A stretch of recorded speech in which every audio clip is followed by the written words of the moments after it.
এই 50 টাকা কোনোদিন আমি খরচ করবো না। আমার মায়েরা ডিম বেচার টাকা এনে আমাকে দিছে, এর থেকে আর কি বলো। কালকে এই টাকাটা আমি কোনোদিনও খরচ করবো না। এই যে এখানে এই 50 টাকা কোনোদিনও আমি খরচ করবো না।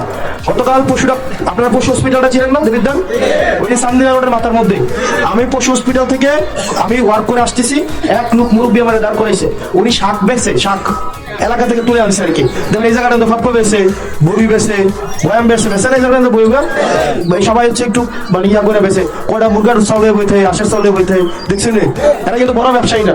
হেবাটা কয়টা শাক লয়ে আইছে, আমার আত্মীয় নদীনে ধরছে, যেরকম বাতিজা দাঁড়াও, ওটা হলো ভিডিও তো দেখছে আর কি। ফরক আমি তোমার নির্বাচনে আমি 50 টাকা দিলাম, এই টাকাটা দেখছেন। এবারে কয়টা বেছে ধরেন 400-500 টাকা, কিন্তু এই 400 টাকার থেকে কি দেওয়া লাগে, চান্দা দেওয়া লাগে।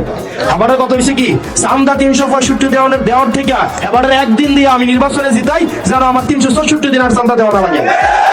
ঠিক না, ঠিক না।